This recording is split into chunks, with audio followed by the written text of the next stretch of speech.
I'm Susie Olson, author of Annie Aardvark, mathematician. I'm also an engineer, and I'm here today with my helper. And we're gonna do a fun science experiment called Sink or Float. And it basically is to see what kind of common household goods will float in a bucket of water. And it's basically to test density of items in water.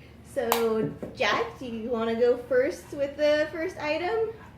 Yeah. You ready to put it in the bucket of water? Yeah. Let's see if it floats or sinks. What is it? Oh, it sunk. So our Hot Wheel truck, it sunk. All right, what's the next one to try? On this one? Okay, the Hot Wheels trailer. It floats. Cool. I'm not thinking. Oh, is it gonna sink? I think it floats. I'm gonna the truck sink. It did sink. What about this Lego? I think it's a sink already. Oh. The train? Try the mini train. It floats. What else do you want to try? You want to put the truck back in there? All right.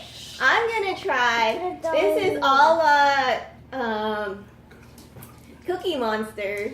Cookie Monster did the same sink or float experiment that we're doing, and he was going to see if underwear sink or float. Let's see if the underwear sink or float. You think it's going to sink? They float!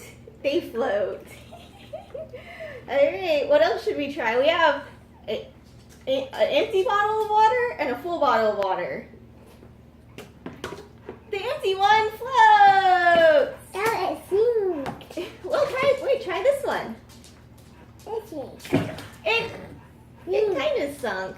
I think it kind of goes in the. Oh, sink. It hit the bottom, but then it comes back up to the top a little bit. And so that's all the items we have right now, and you can try this at home with any item that is obviously Yay, the waterproof. truck is All right, have a good day. Bye. Yeah.